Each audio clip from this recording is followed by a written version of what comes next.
Let us start the session by chanting Namo Tassa. Namo Tassa Bhagavato Arahato Samma Sambuddhassa. Namo Tassa Bhagavato Arahato Samma Sambuddhassa. Namo Tassa Bhagavato Arahato Samma Sambuddhassa.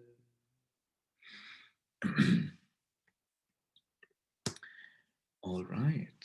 So I hope that those who are a bit busy on not Vesak, I'm sorry, on Sinhala Urdu Day, that you all were able to listen to the recording of the session that was recording of the session, because I think we covered a lot of valiant points with regards to our meditation and to in proceeding with our meditation practice. So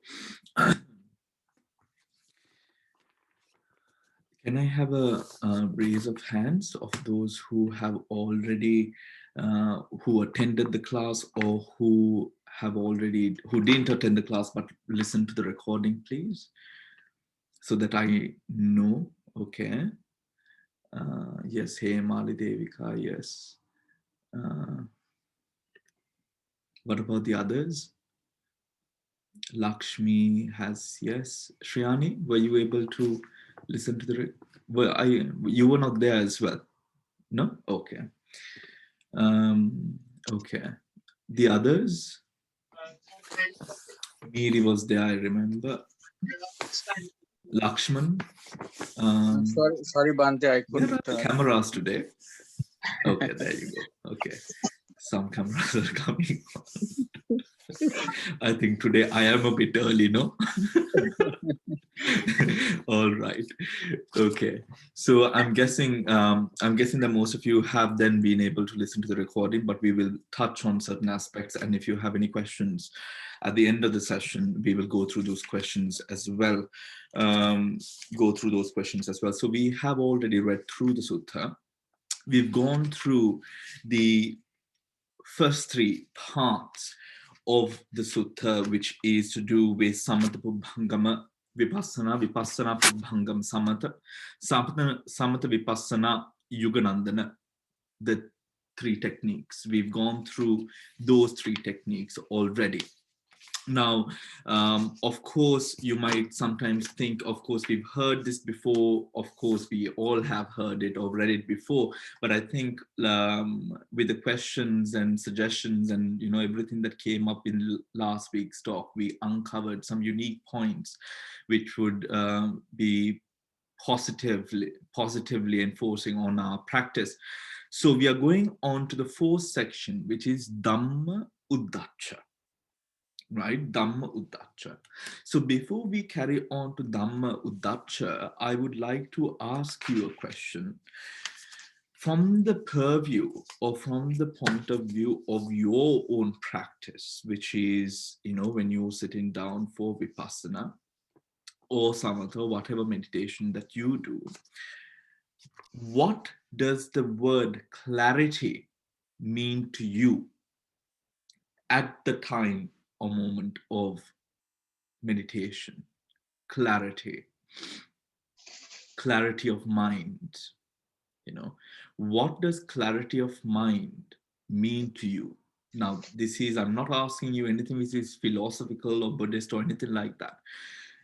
When you are meditating, when you're within the practice, when you're sitting down, you might experience, of course, thoughts coming, blah, blah, blah. All of these things happen. Of course, we also have moments of peace, profound bliss. What does that, so then if I'm then from that point to ask you, what does that clarity of mind look like to you? Or how could you sort of emphasize on what that whole scenario looks like in your mind at that moment? What can you tell me? Lucky, because your mic is already unmuted. Lucky, why don't you start? Sorry, Bante. I don't know. I'll be clarity would be if I'm say like doing scan in the body scanning or something like that.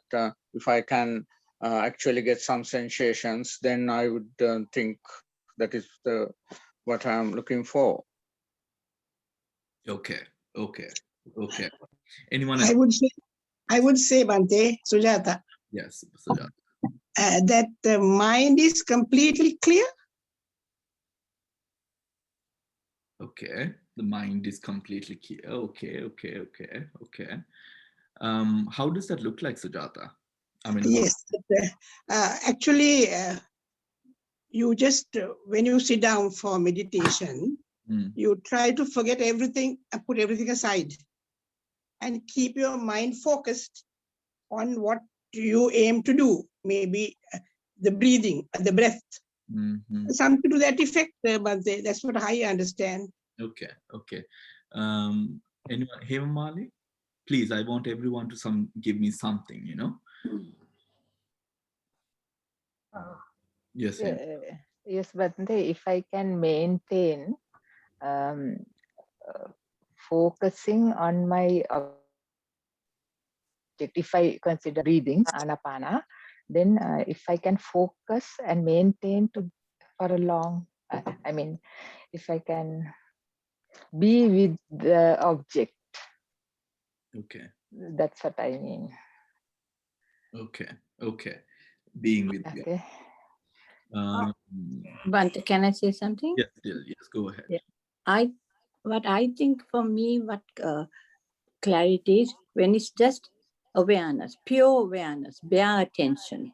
So there is nothing that, that comes in that I'm thinking about or doubting about, or I think you're watching the breath and suddenly there's a moment which just, you realize I can't describe it, but it's just pure awareness. So you're very much present and you're present in the moment, and everything else is completely obscure and you're just there. So it's just pure awareness. Difficult to describe, but that's what it is for me. Their attention. Wonderful. For me, I think, Bhante, I feel happy, which I cannot explain, some inner happiness. Okay. Thank you, Lakshmi. Thank you. Can I say something, Bhante? Yeah. Yes, Shriyan, please go ahead. My experience, how I feel it, it's like totally one-pointed mind and blank. Okay, total one-pointed mind and blank. Yeah. Okay, can you explain this blankness to me a bit, Shriyani? It's blank is totally empty and feeling like floating. Okay, good. Okay. Samantha has put a very interesting expression.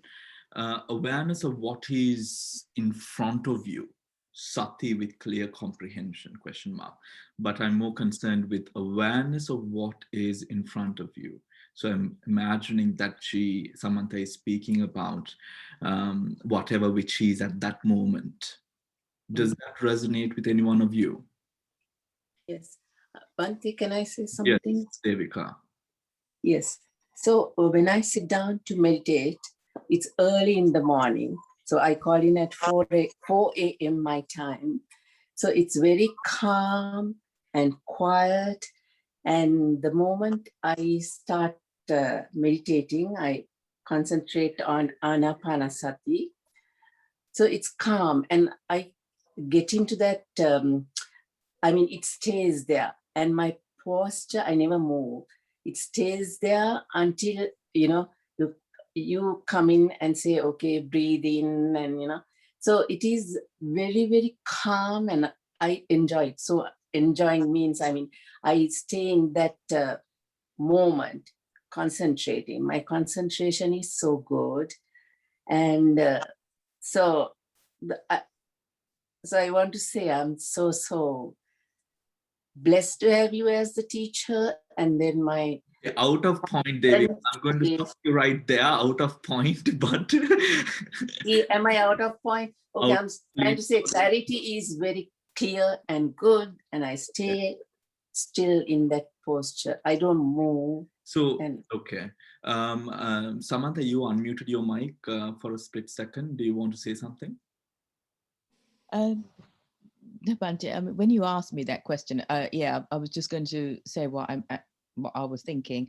So basically, for me, it would be like, say, my object will be the breath. So I will start off with the breath. Then, well, I try to stay focused on the breath, but then I go into a little daydreams here and there, you know, and then I have to so be aware if I'm not with the breath that I've gone somewhere, and then I had to come back to the breath. So I would have to maintain that and keep going back and forth until I get my focus to be on the breath. So I keep on repeating the practice, and then continue along those the line, the breath being the primary object. Okay, so then what is clarity of mind? Is it the sorry, what is the state of clarity that you experience? Yeah, so if I'm in the sensation of the breath, so it would be like, how would I know that the focus is on the breath? Then the breath, the felt sense of the breath in the nose area from being with the breath. So I would just continue to be aware of if that is my chosen object, clarity, and then just basically just be with it and then see what unfolds without interfering, interacting with the breath. And I suppose the hard thing is to sort of like not get involved and see where, explore it basically, and see where that would lead, what sensations, what would unfold next. It's like an experiment to see what happens. Okay. And observations. Okay. I don't know. Thank you. Thank you, everyone. Now let's go to the sutta. Right now, I want you all to not forget everything that everyone said. Right, that everyone's contributions are going to come in soon. Right, let's go to the sutta. Now, in the sutta, we have the part about Dhamma, Dhamma-uddacha, right? Dhamma-uddacha. Now, in Dhamma-uddacha, page number 68,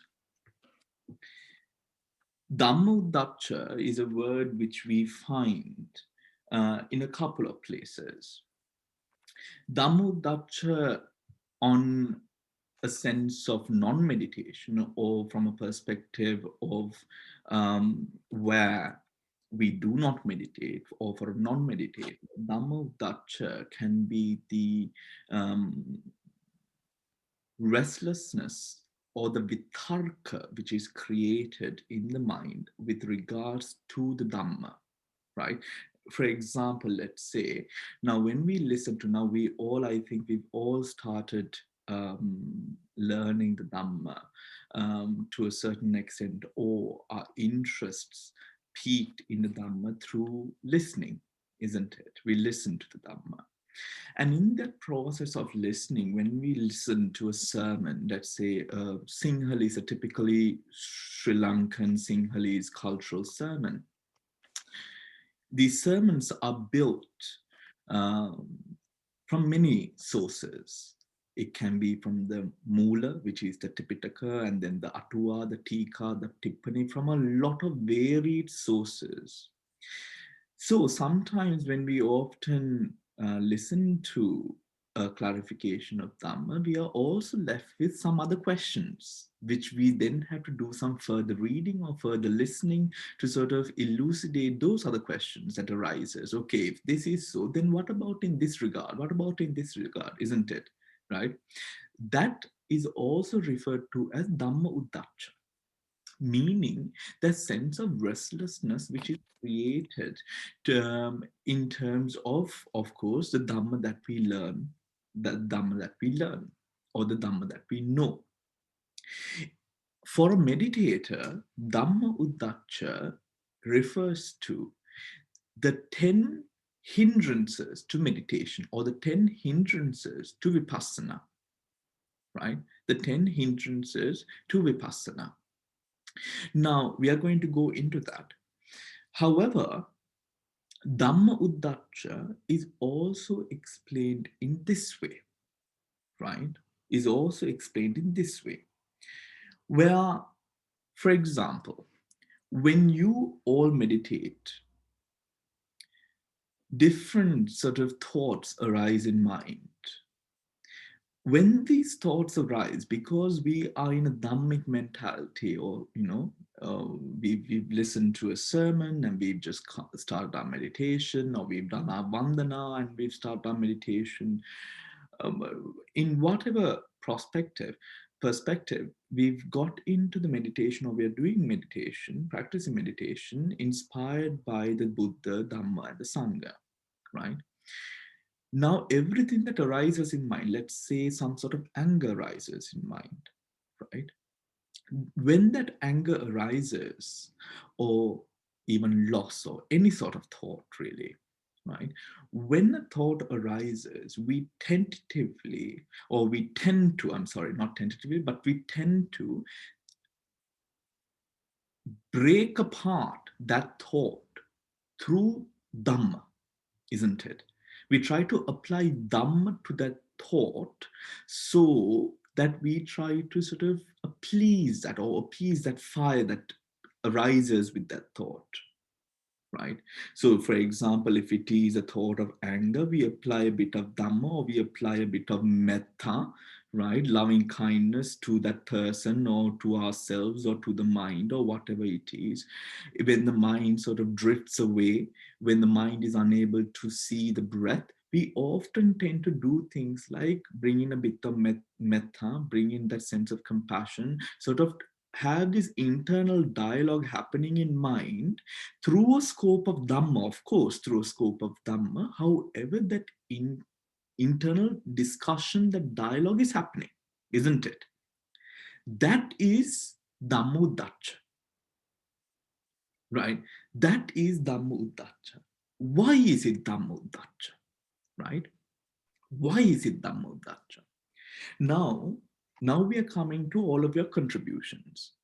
In all of your contributions, right? In most of your contributions, maybe 90% of your contributions. Now let's take, for example, Samantha put on the chat, awareness of what is in front of you, right? Now this is something which is very, very common, because, for example, if we are observing the breath seems to be in front of us, isn't it? Right? Because it's at the front of our face, right? And you're feeling this sensation at the front, right? Or even if it is the abdomen that you're focusing or doing your anapana with, it is at the front of your body, your abdomen, right? In the same way, now when there is a direction which comes, when a sensation arises, right? When the sensation arises, there's a sense of direction to that sensation, isn't it? Is it on the head, or is it somewhere below, or is it onto your left side or your right side? This sense of direction, isn't it? Does that make sense? That sense of direction, just like the breath which is in front. Then who is in the middle?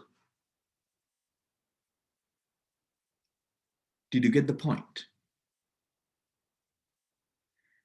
A sense of direction on a compass, right? On a compass, or in a compass, on a compass, in a compass, whatever, or no, in the pivoting point, the center, the middle. Without the middle, you can't see the direction. it is because the middle is there, the pivoting point is at the middle, that it twists around. This middle point, as long as this middle point exists, every thought supports the factor of I. That is why it is Dhammodatta. Do you understand? Right? That is where this nature of, for example, then one might ask, then how do we do it? How do we come to a position where we are able to observe an element, where we are able to meditate? And when these thoughts arise, how do we deal with it? That is why we have both the techniques of samatha and vipassana, right? And this arriving at the present moment is really about putting aside all of those concepts, because within the present moment there shouldn't be an I as well, right? But of course we can't go that deep because we are not strong enough, or we are not prepared for that status yet. So when we would take any sense of Dhamma, any part of Dhamma, we have this pivoting point in the middle where we always judge or observe with. The Buddha explains this in this manner. When in the Agganya Sutta, right? In the Agganya Sutta, the Buddha talks about the multiple universes, right? I'm sorry, not the Agganya Sutta. Connection to the Agganya Sutta, the Sapta Surya Ugha Sutta, the Sapta Surya Ugha Sutta, right? The Sutta on the arising of the 7 suns. In the Sutta of the arising of the 7 suns, and it is connected to the Agganya Sutta actually. In these suttas and the commentaries to these suttas, the Buddha talks about the universe like a bowl, right? As a, let's say, a bowl, right? Like an arms bowl, really, right? And according to the Buddhist cosmology, which is explained, the earth, or rather the plane that we exist in, and the Mahameru Paravata, the mountain Mahameru is right on the top, right? Which is sort of like floating on a liquid-like thing, but that is not important. This bowl is the one which is important. This bowl is almost as if, now it is not like it's in the shape of a bowl, it's not a bowl, huh? So it's in the shape of a bowl, right? And then it says, so this one universe, and then we have the other universes connected to it on all different sides, right? On all different sides. So this bowl is like the mind.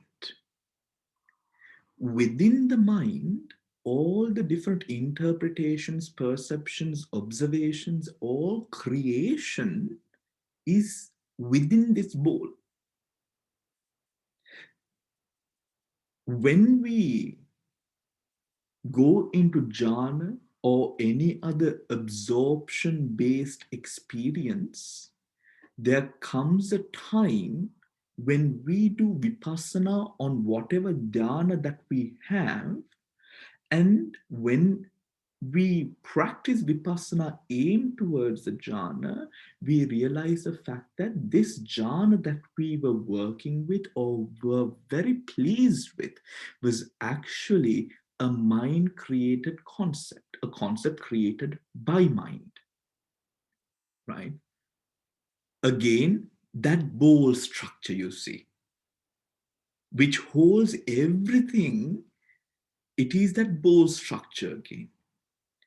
It is in the disappearance of that bowl, or in the realization that this is mind, and the mind too is in a continuous flux of change, that we then come down to what is the pure vipassana experience. Anicca dukkha anattama. Anicca dukkha anatma, going into the nama rupa paricheda, paccaya parighama, and all of the jnanas which follow are wholly dependent on this integral aspect. There can't be a person maneuvering it. For us to come or be able to come into that state, what we do is, when we say arriving completely into the present moment, what we inspire is a observation without the promotion of the concept of I. To arrive at this place, the defilements must be suppressed, without which it's going to be very difficult, because the vitakka created by the defilements are going to be so strong. The initial application, the thoughts that arise with regards to everything in our life is going to be so strong, and it is going to be almost impossible to do should we not have that samatha practice supporting the suppressing of the hindrances and the defilements. One very specific thing which is outlined within the context of Dhamma Uddacha is this. I'm going to say it now. When we observe, when we experience, when we meditate, we have a measurement of what a good meditation looks like or feels like, right? When, or in any instance that we equate the meditative experience to Vedana, now you must understand that we are self-promoting the sense of I again. However, the point which is clearly made is a sense of excitement. Now, for example, when we meditate, it's very pleasant. It's very pleasant, it's very pleasurable. I was able to experience bliss, a profound sense of peace, right? That sense of peace, no, that sense of pleasure that we derive through the meditation is equated to excitement. If the excitement did not arise, we will have a sense of indifference to the vipassana which is done. Even a minute sense of this arising of excitement allows or then makes us compare or give it a sort of again a label, labeling it either pleasurable, good, or whether it's bad or whatever it is, or whether it was not good. We must then remind ourselves in or at the moment of reflecting what the practice has been for the previous hour or so, we remind ourselves that the practice is not to experience pleasure, but the practice is about the realization of impermanent suffering in non-self. So this attribute of pleasure should never be something which is looked forward to. In using the word looking forward to, that is also another aspect of Dhamma Uddacha. Knowing or having an idea of where you want to go in terms of attaining higher states of mind in your meditation, right? In your meditation. Now, it is somewhat like, for example, we often hear people who are very motivated by Amisa puja, who might think, okay, I need to do these pujas or these things, which is all right, all good.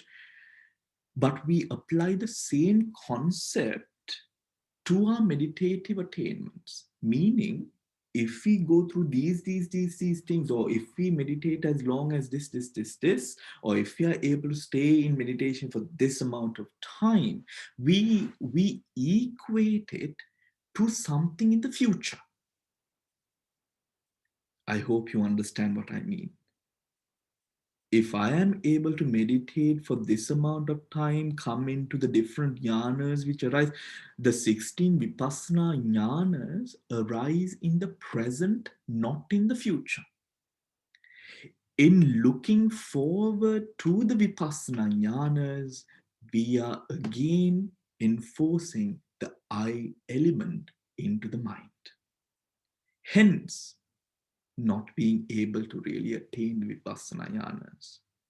Do you understand what I'm trying to get at? Right? That is Dhammodacha. Right? That is Dhammodacha. Let us read. Bhante, sorry, excuse me. Can I just ask, is Dhammodacha the same as Upakleshas? Is Dhamma Uddacha the same as Upakleshas?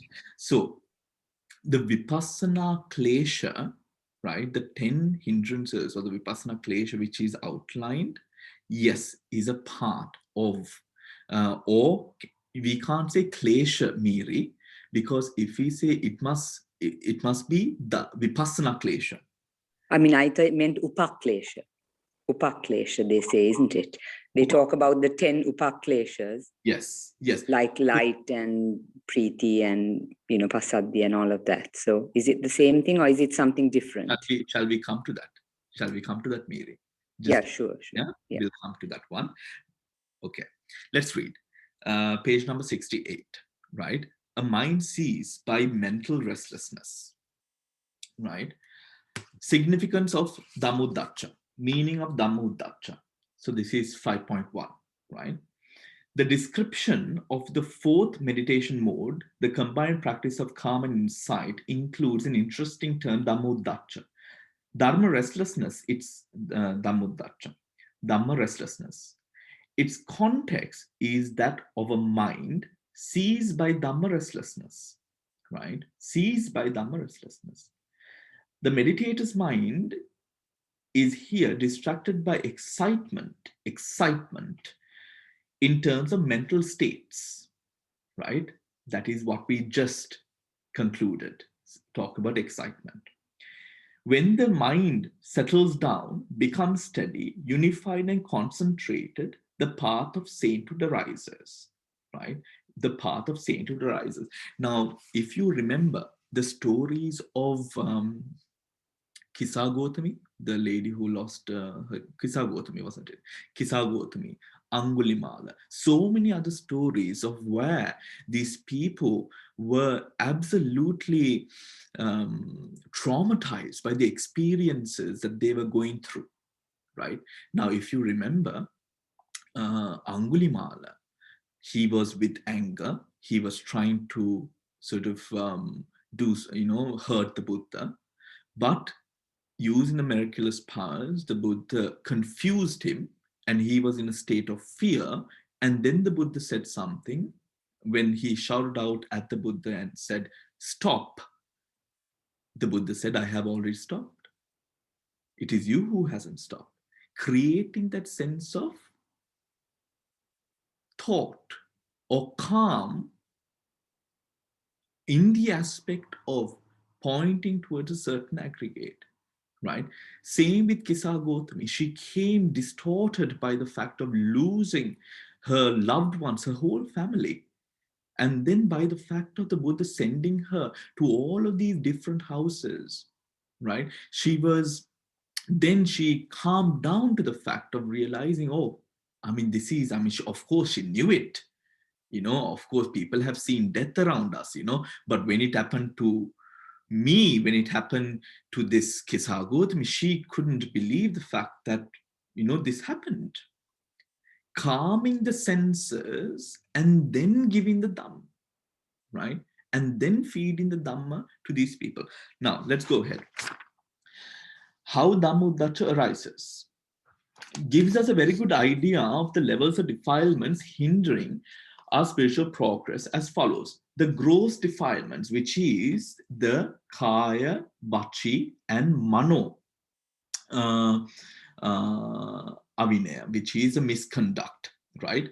The middling defilements by way of thought of sensual pleasure, ill will, and violence. This is the exact opposite of, or this is miccha sankappa, right? Miccha sankappa. Thoughts of sensual pleasure, ill will, and violence. What is samma sankappa? It is the exact opposite, right? Exact opposite of this, right? So thoughts of miccha sankappa, meaning those thoughts that provoke sensual pleasure, ill will, and violence, and the subtle defilements by way of thoughts of relatives, of home, and of reputation. The intent and capable meditator overcomes these defilements, right? Overcomes these defilements, so that there only remains what is known as Dhamma restlessness, as defined by the sutta. Now, when we come to the defilements, it should be understood the defilements arise as a part of your thoughts.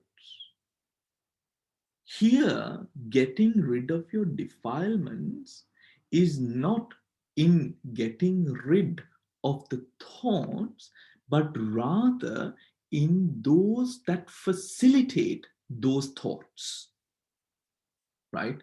Rather in those that facilitate, the factors that facilitate the arising of those thoughts.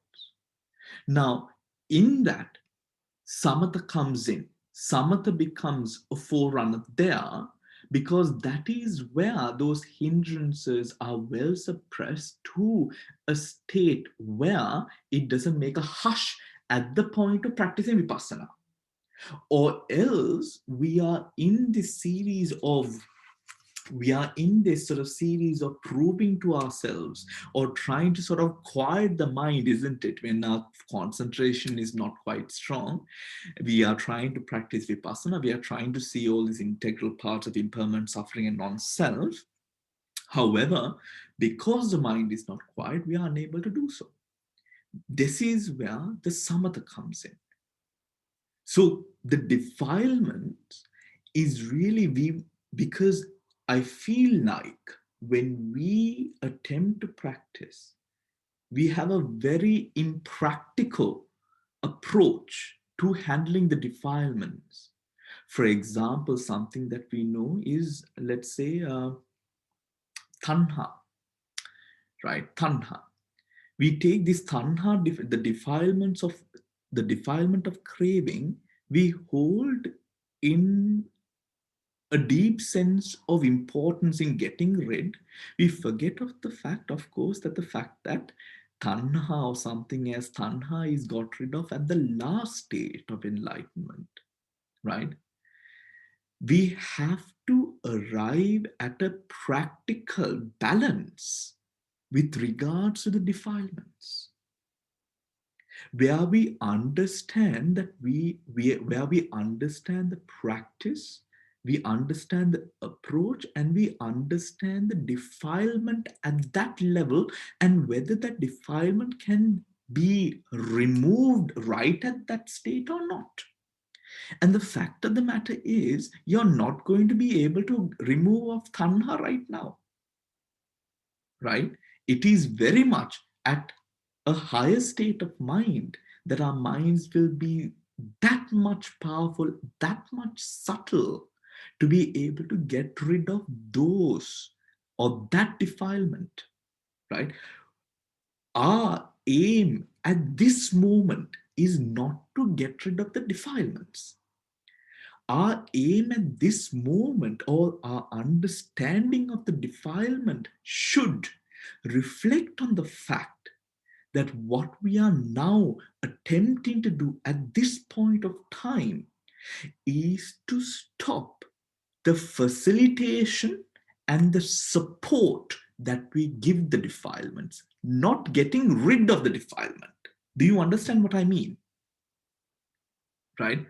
It is one thing to throw all of your plants out of the house. It's another thing to stop watering the plants.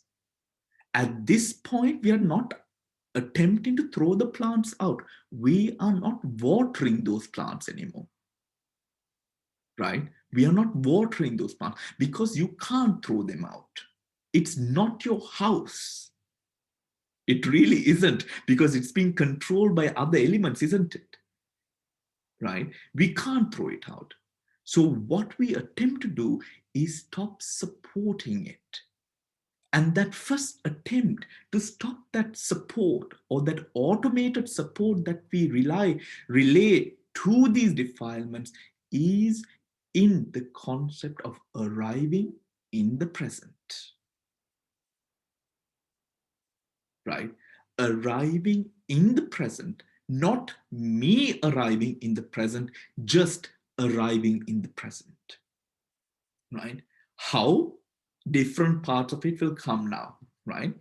The intent and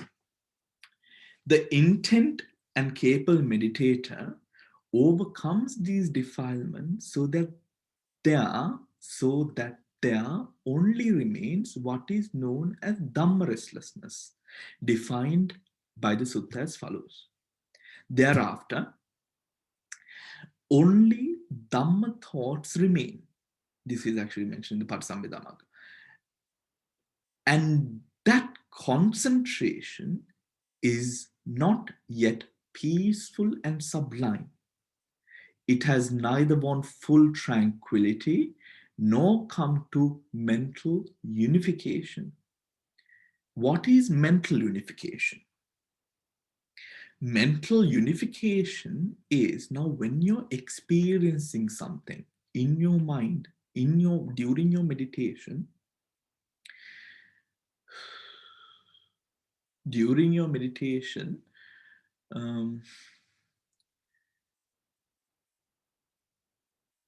let's say your anapanasati, for example. When you're observing the anapana, you're observing it correctly. Let's say, for example, you're observing it correctly. There's nothing faulty about it. Your technique is correct. However, you're wondering in your mind, am I correct? Right? Or that question mark which arises, am I seeing the breath fully? Do you understand? That is the lack of mental unification. Mental unification is then where the experience of the present moment is completely unified at that present state of mind.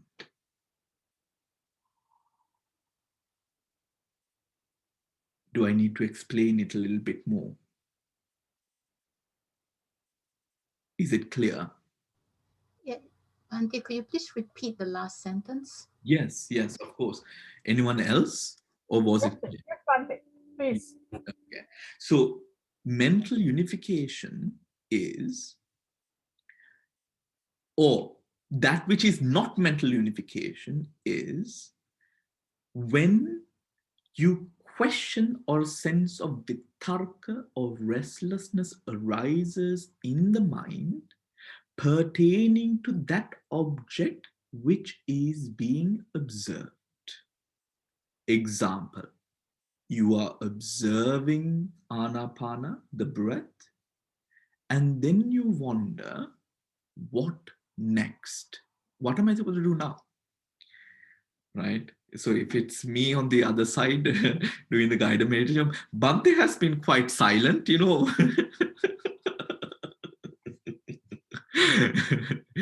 Right? Or, you know, sometimes remember that time when someone heard the birds and it was a bit disruptive.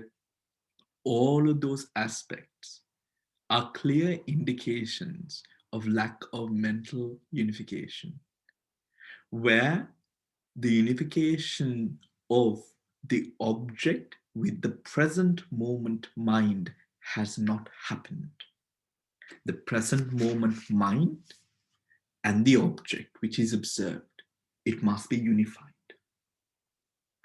When it is not unified, you see this gap in the middle? This gap is going to be filled with thoughts. This gap is going to be filled with discrepancies, which is not going to connect these two, you see.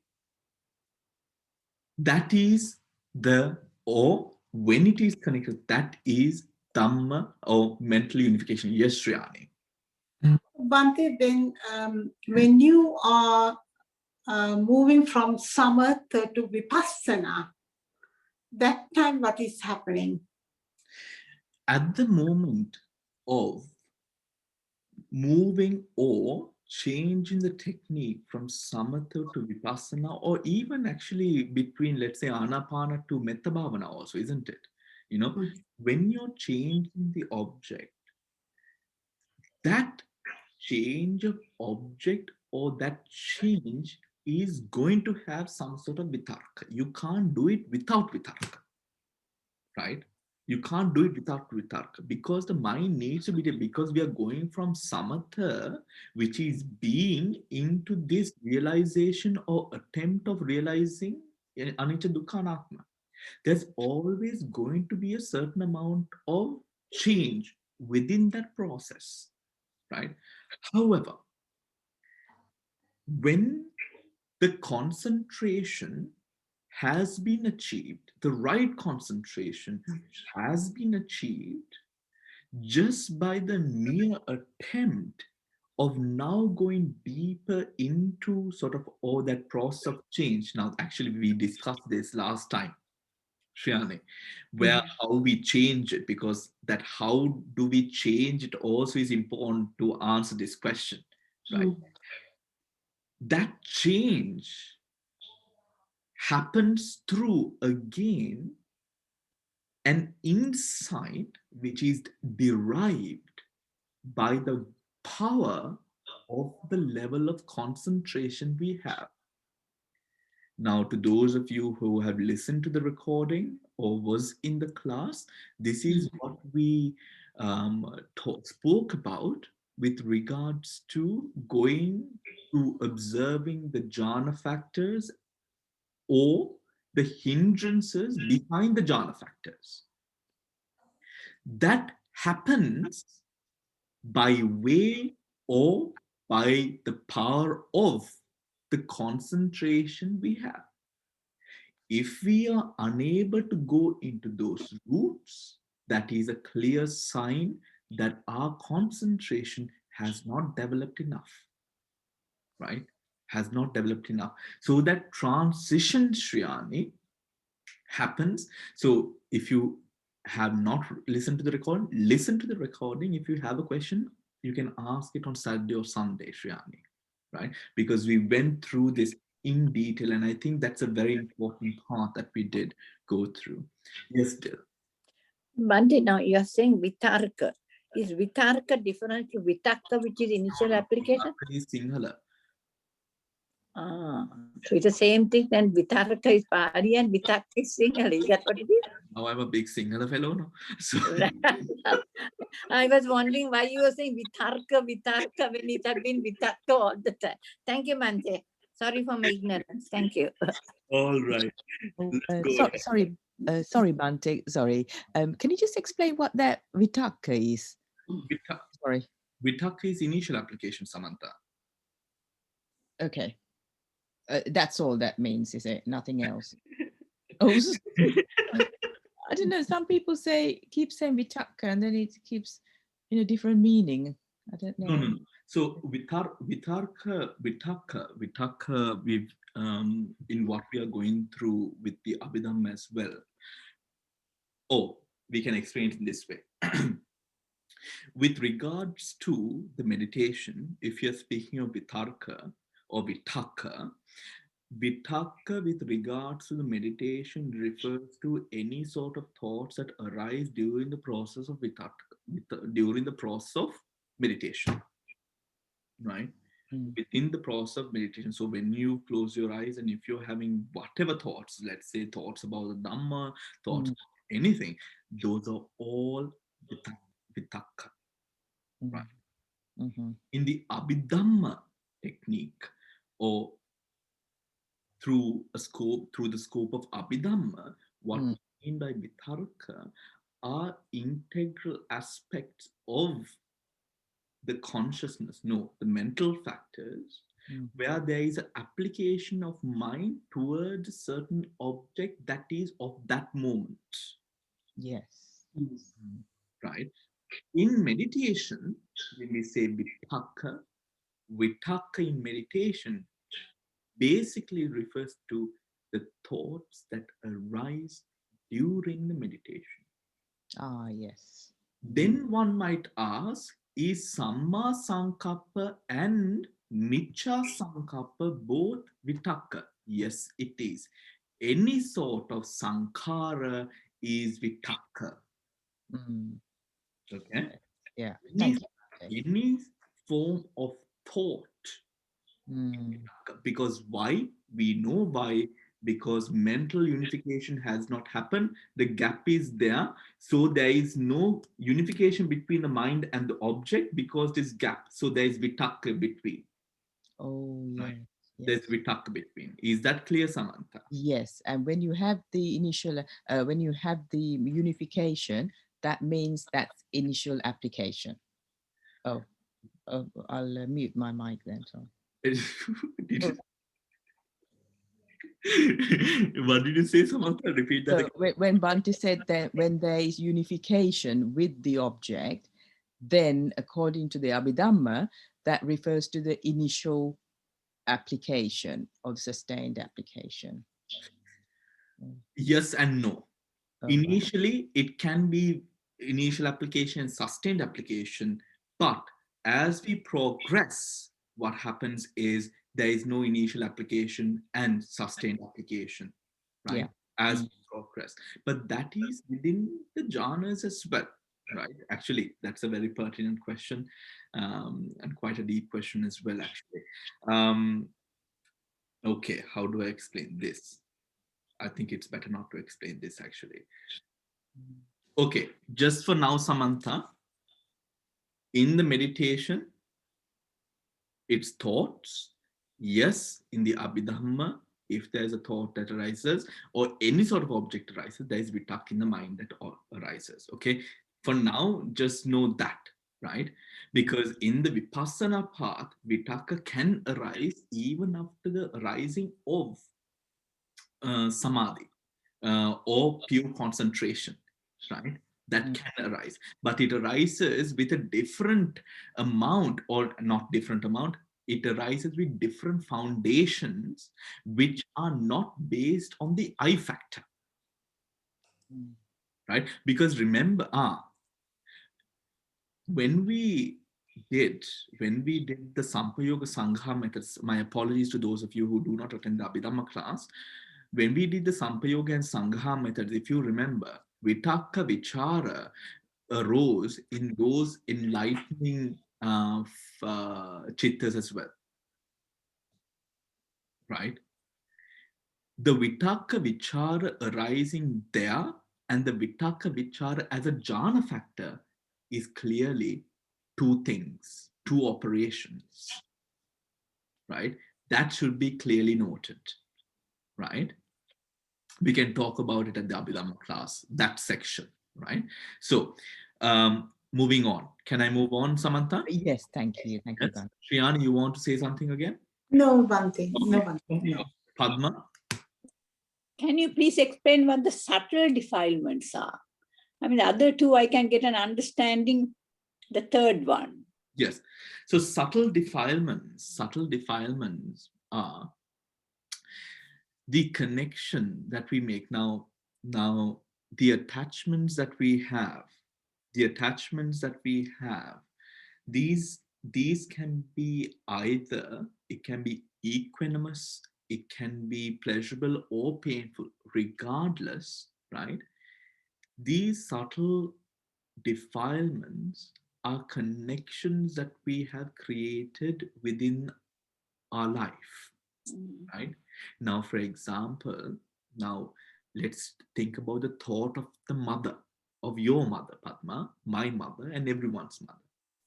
Now, or a very good person who is in our life, a very wholesome, good person in our life. Now, this person is clearly not a defilement. Maybe maybe it is the maybe it is a Kalyana Mitra.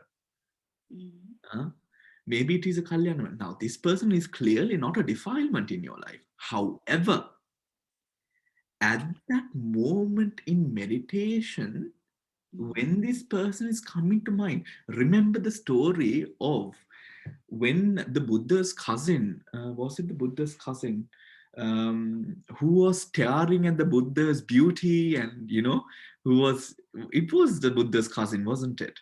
Right? Who had just got ordained, and the Buddha was like, without staring at me, go and do your practice, right? Basically. So the Buddha was a subtle defilement to the cousin to his practice.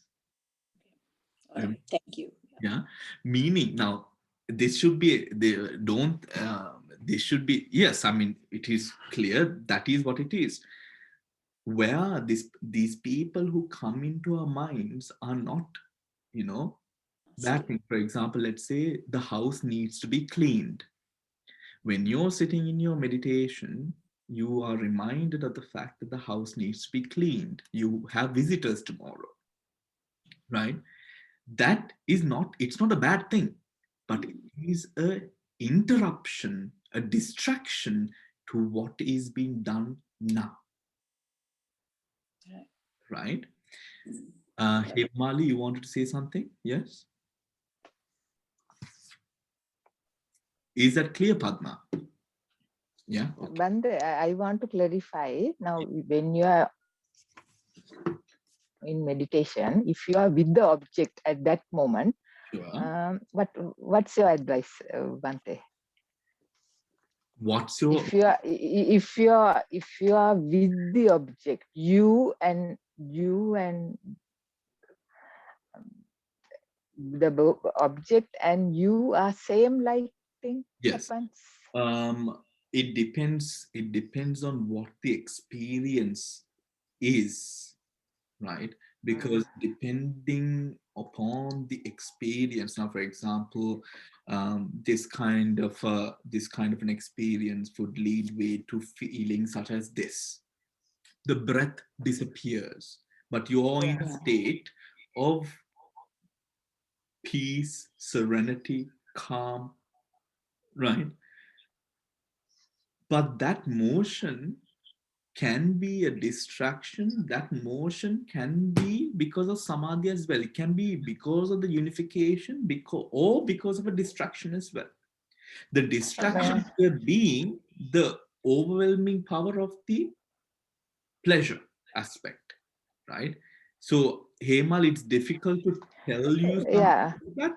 Bante, earlier I felt lighter and feel like comfortable, but after your session and observing more, I found that pleasure is not good to feel.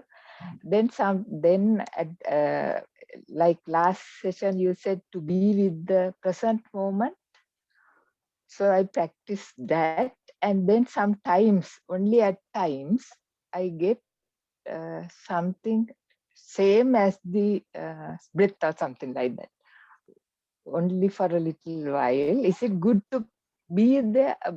It is okay to observe like that, to be me and the goal is same, like Okay. I don't know. I'm not sure that I clearly understand him, Ali. Yeah, it's like percent, but I can't say it's pleasure. It's not something like one, but only few seconds. Yeah. Okay. So it is like I don't know. Yeah. Into it and coming out of it almost, but it's not sure as to what you go into as well. But that state is very peaceful, but then you distinctively Be one, like that you have shifted. Yes. Yeah. Those experiences are usually Hemali, Samadhi, the weaker stages or the early stages of Samadhi, right? Now, where that discrepancy arises is when the vitakka arises with regards to whatever which was or whatever which is. Same as the mind, what am I going to do now? Or what do I do next? Right? But this, in this level, it is a little bit more subtle. It's not so aggressive as a full thought, but it's the inquisitive mind, right? That inquisitive mind, at this moment, the inquisitiveness is different or should be different, because the inquisitiveness is not based upon exploration. Someone used the word exploration. I think it was Samantha. Exploration. Exploration is not something that you do at the time of being in meditation. At the time of practicing meditation, it is a state of being and observing, right? So, Hemali, for you personally, what I would quickly say is allow the vitarka to fall away, not to get excited, because it is that excitement which is creating the vitakka at that point.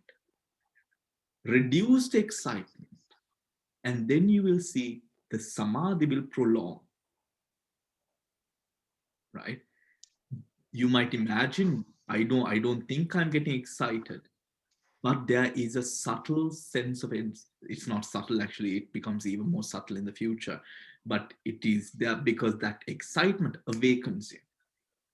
Get rid of that excitement, right? We can discuss those parts on Saturday and Sunday. Okay. Pushpa, yes. Pushpa. Bante, Yes, Pushpa. now you mentioned automated support of defilements. I can see, is that a phenomenon, or what should we do about this? Or what should a meditator do about the automated support of defilements? Yes. The automated support of defilements can be or are to be curbed, first of all, through Dhammic understanding. There has to be a sense of wisdom arising through the Dhamma for a person to even think about this automated process which happens, right? Then the integral part which comes in is the patience to develop, cultivate samadhi. It is through samadhi that that process slowly becomes something that now is under control. You're not trying to control it. What you're doing is you're allowing the samadhi to further develop, Pushpa. Right? Because if we go to control the thoughts, it becomes a mess. We should never try to control the thoughts. We should always try to cut the support for that thought, not control the thought. Right. Sometimes I say to myself, may these defilements subside or pass away. Is that okay when defilements come up? Not really. No. I mean, yes, in the beginning it might work, but as we carry on, it will not work. Right? Remember, in the Kusala Chitta, the Kusala Chitta has a very powerful enforcing capability. With that capability and power of the Kusala mind, it strengthens, it's like it supports you, it gives you that backbone power. The mind yields to the Kusala mind. That should always be something that is reminded to ourselves again and again. Right. I'm sorry, my English today. Like what am I saying? It's something that we had to remind ourselves every time. The Kusala mind this is not a dependence upon kusala, but the kusala mind uplifts. If the Pali word is ullupatuma, right, which is like pushing up. It pushes up a being. The mind yields to such a being, right? So remember, if the mind is weak or if the mind is in akusala, that is where we are really going to find it difficult to get the mind to yield at the time of meditation. So look at the gross defilements. The first of the gross defilements essentially tackles that unwholesome mind, the misconduct of body, speech, and mind. That is where most of the akusala, which is running through you right at this instant moment, this moment, is coming from that gross defilement. That is the usual, those powerful akusalas which sweep you off the meditation and, excuse my, meditation is usually because of the gross defilements, because of the lack of kaya, mano, and vachi sambara, right? So remember, the kusala mind plays a part here, but the kusala mind should not be attributed to the meditation. The kusala mind should be attributed to your root of foundation of life. Kusala should have nothing to do with your meditation. Think about it. Why is kusala going to be a part of your vipassana? Vipassana is about everything, all sankharas, good and bad. We can't push it over to something which is just good, which might be kusala. No. Vipassana is an unbiased scope. It has to be unbiased. Unbiased to pleasure, pain, and that which is neither pleasurable nor painful. To everything, right? Kusala should never be attributed to the meditation, right? Yeah. At the time of meditation. Yes, Pushpa. Yeah. So saying to myself, may this hindrances pass subside or pass away at the initial stage, but that is not insufficient. Is that what you mean? No. Initial stages, it will work. As we progress, it will not work as efficiently. Right? It will not work as efficiently. By that time, but Pushpa, if we are able to have maintain a regular practice with the right technique, you won't need it, because this reminder comes because the vitarkas are too strong, right? Vitarkas are strong, the vitarka, now kusala is very sort of calming. When the vitarkas are aggressive, those vitarkas are because of akusala. Reduce the akusala sankhara in your mind. Yeah. When the akusala sankhara reduces, kusala sankhara will arise. Because of the kusala sankhara, the mind will sort of be pushed up, and that the mind will have respect towards the mind itself, meaning it listens, right? It listens. When the mind is in akusala, the mind does not listen. The mind doesn't give two hoots about you, almost. It's almost as having two people fighting inside your head, battling it out, who's going to win, right? So, okay, moving on, right? Think about it, Pushpa. If you have more questions with regards to the meditation side of things, you can ask on Saturday and Sunday. Thank you, Baba. All right. Thereafter, only Dhamma thoughts remain, and the concentration samadhi is not yet peaceful and sublime.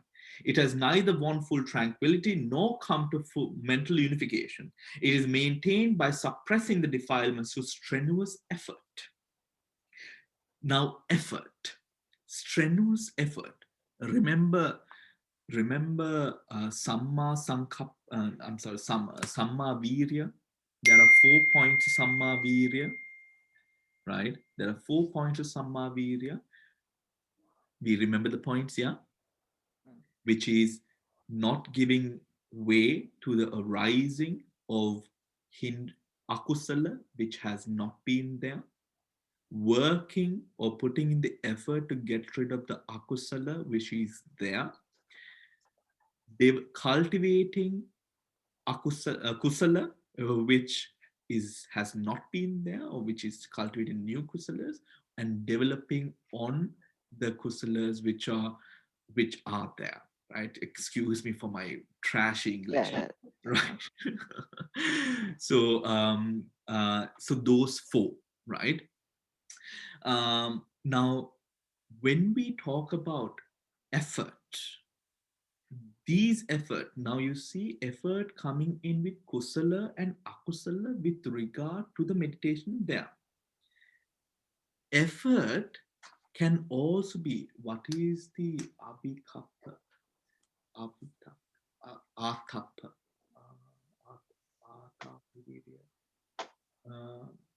radical effort, the effort where, what's the atapi virya, isn't it? Atapi. No, it's not atapi virya. The translation is radical effort. Radical effort is that Utthana Virya? Utthana Virya. Thank you, Dale. Thank you. Utthana Virya. Utthana Virya. What is Utthana Virya? Now that is a very important classification. Utthana Virya and Samma Virya. Utthana Virya is the Virya. Remember the Bodhisattva story at the under the Bodhi tree, right? I am not going to get up until I attain Nibbana, right?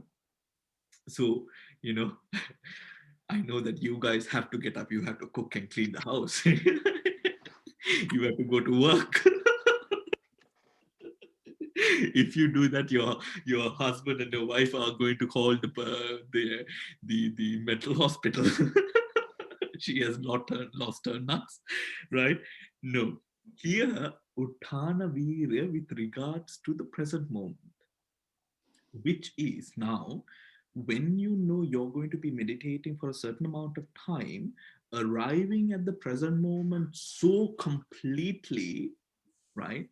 And for this moment, arousing that sense of discipline in the form of Utthana Virya for that period of time, right? For that period of time.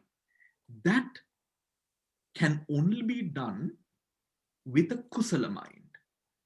It can't be done by a person who has, who is sort of ravishing in akusala. It can only be done by a kusala mind. The moment a person with akusala tries to do or tries to sort of conjure Utthana Virya, it's going to become aggressive, right? The mind is not going to settle, right? Because it's going to come from a place of sort of ignorant domination. It's going to come from a position of ignorant domination. It's not going to come out of a place of wisdom, right? Utthana Virya comes from a place of wisdom. In arousing that sort of effort, that helps the kusala to maintain its time or maintain its strength throughout the meditation, right? The kusala is like, think of the halo of an angel. The kusala is like that halo. Not an angel, I mean, we can say the halo of the Buddha, right? It is like that halo. It is like that protective sort of radiance, right? But the kusala should never be directly attributed to the vipassana which is being practiced, right? Moving on. Any questions? But Bhante, can I ask something? So these 4 efforts that you're talking of is really the Sammapadana, the Sangvara, Pahana, Bhavana, and Anubhaktana. And those last 2 are the ones you're saying needs for the Utthana Virya, because it is the Bhavana and the Anurakatana which is with the Kusala part. Because the first 2 are it's an akusala part. The Sangvara Pahana is not to let the virya that is made for akusala that are not there, never to arise, and what is there to suppress. So, right. Thank you, Bhante. I followed now. Thank you. No. Yes. Yeah. Refer to the last, right? Because those are the two, that whatever the kusala that is there, that is not there, you grow, and what is there, you expand more. So those are only Anurakatana and Bhavana. No. It should not be taken like that. Okay. Why? Utthana Virya is not about the development of kusala. Utthana Virya is about the attainment of enlightenment. Okay, Bhante. Right. Got it? Yes, got it. Thank you, Bhante. Okay. Utthana Virya is about enlightenment. Samma Virya is about, of course, that kusala. Okay, thank you, Bhante. That's very clear. All right. Moving on. The sutta then continues to say that the meditator's mind gains greater focus so that such defilements can be suppressed without strenuous effort, right? Without strenuous effort. That is true.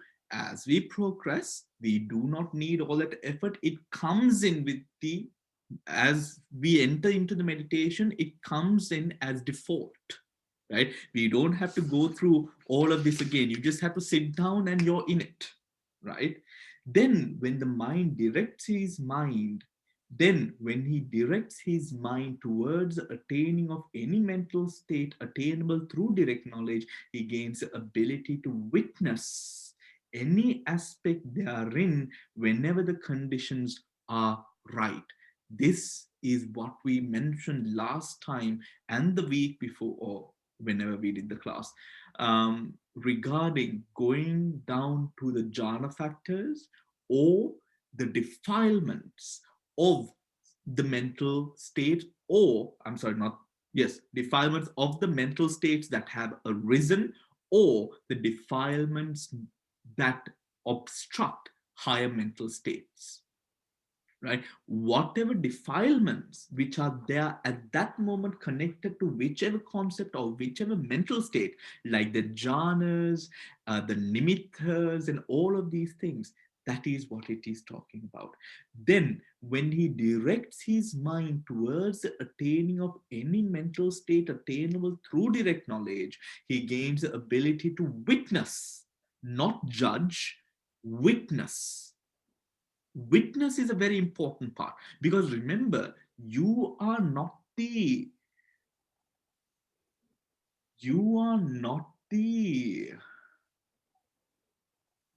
creating vipassana, if you understand what I mean. Vipassana, or the knowledge pertaining to impermanent suffering and non-self, or the wisdom pertaining to impermanent suffering and non-self, arises. It is not made by you, remember, right? Hence, it is witness and nothing to do with a conclusion or a judgment based on that experience. Do you understand what I mean? Right? So that time, I think we've gone through this, where we've spoken of not labeling things as, in your meditation, when things arise are impermanent. That is not vipassana, right? That is not vipassana. Vipassana arises through what it mentions here as the word, through this sense of witnessing that sort of integral aspect within that state of mind, of that state of phenomena which has arisen at that time. Okay. Then, nature of Dhammuddacca, right?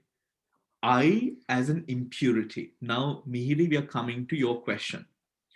As an impurity of insight, according to the Patipadā Magga and the Sutta commentary, the mental states are calm and insight.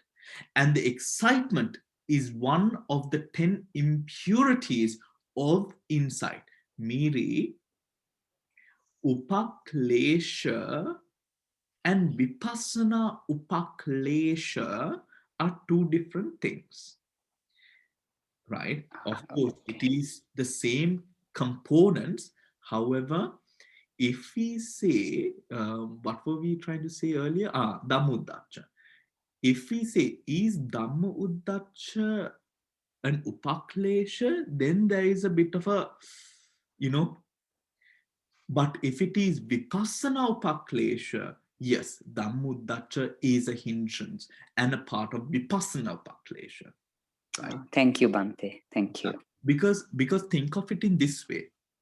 Let us say we are doing some sort of a, let's say maybe when you cook us, cook us dana, right? You're contemplating on, the good attributes and, all of this vitarka, right?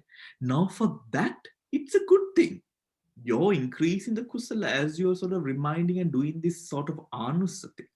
But in the moment of vipassana, it is not a good thing. It is not a favorable practice. Right? Okay. Yeah, because it is only a hindrance to the meditation. Okay. When they are wrongly taken as indicating path attainment, the Patipadā Magga commentary, on the other hand, says that this is pure insight, Shuddha Vipassana. Right? Shuddha Vipassana, meaning the 10 impurities. Sorry. The 10 impurities, not only do they apply to the path attainments according to the Patipadā Magga, they can also apply to the Shuddha Vipassana. Not understanding these 10 mental impurities for what they are can be easily distracted by any of them, right? Namely, 1 to 3, bad conduct of body, speech, and mind, sensuous thoughts, thoughts of ill will, violent thoughts, thoughts about relatives, home, country, reputation, thoughts about higher mental states or the teaching. So attaining higher mental states also comes into that. Mental state also comes into that. So 10 is Dhamma Vitakka. Dhamma Vitakka is Dhamma Uddacha, right?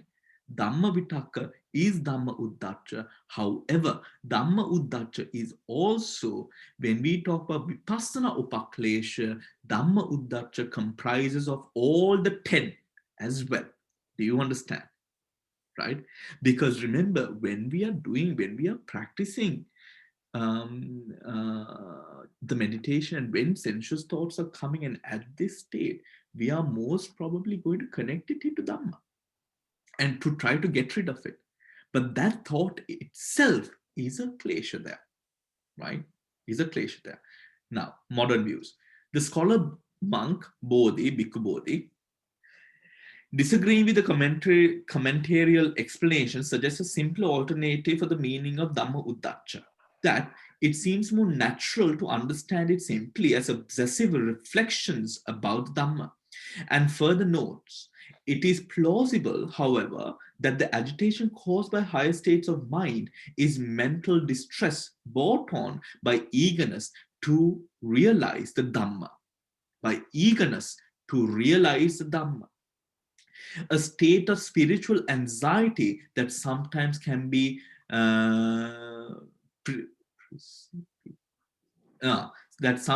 precipitate an instantaneous enlightenment experience, right? And that happens a lot as well, where people assume, because they sort of visualize and imagine the state of enlightenment and being within the state of enlightenment. Such cases are in fact found in suttas, but it remains to be seen how they are related to the fourth meditation method, Yuganandana, Patipadā Sutta. The story of how, okay, so the rest, right? The rest we have already completed. I have explained everything, right? So you can read, right? You can read. We don't have time to complete it, but I have mentioned all the points which are there.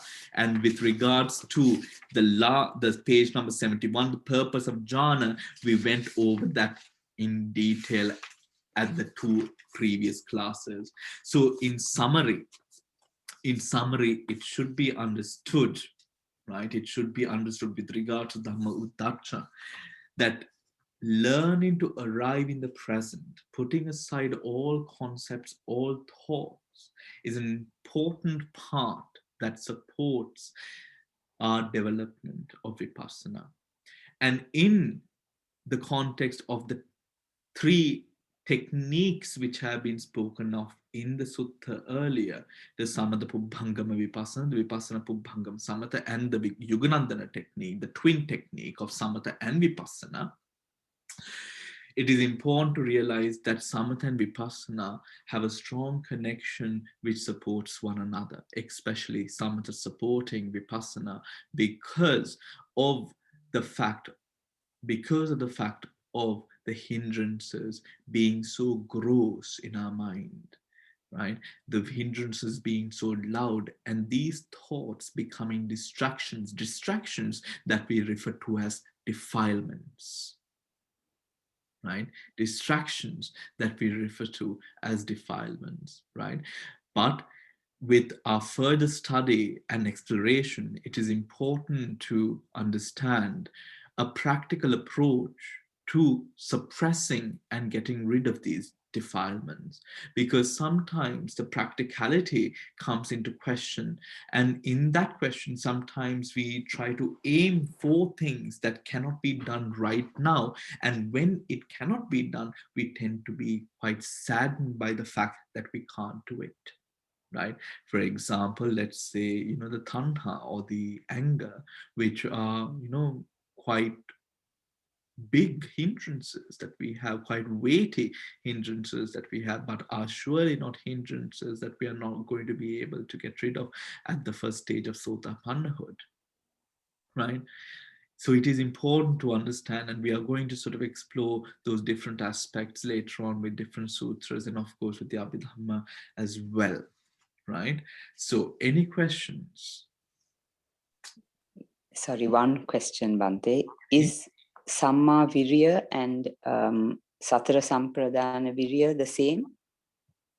Well, Samma Virya, the Sammapadana, okay. The Virya in its characteristic, no, the Virya in its essence is the same. However, the aspect of result is different. In the Sammapada, let's take the Samma Virya. In the Samma Virya, the practice of the Eightfold Noble Path, right? The practice of the Eightfold Noble Path and the intentions behind that practice of the Eightfold Noble Path can be different to when the Sammapadanas are sort of practiced. So the intentions and the results of the practice are different. For example, in the Eightfold Noble Path, starting from the Sammaditthi and going down to the Samma Vimokha, or rather the Samma Sati Samma Samadhi, the intention of that part in specific is to support the mind in coming into a state of balance with regards to those specific consciousnesses or mental factors in mind, right? Let me explain that. Samma Ditti, Samma Sankappa, Samma Ditti becomes further established and accepted, and maybe we can even use the word unified in mind when owing to Samma Ditti, Samma Sankappa rises. Without Samma Sankappa, Samma Ditti is weak, right? And usually crumbles really. Without Samma Sankappa, Samma Ditti crumbles, right? It is like 2 adjoining factors. These factors lay way or power on this process of the Eightfold Noble Path.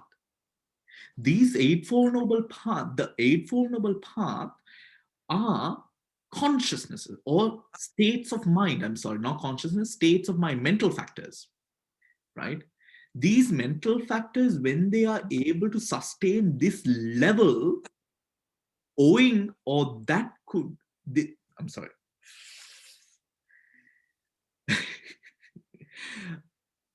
When the Eightfold Noble Path, the mental factors are able to sustain that stream of enlightening energy within the consciousness, that is when we are able to find true balance, and owing to that balance we attain, right?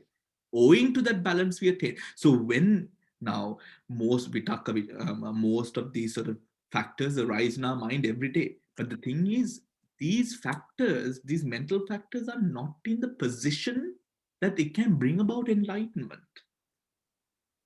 right?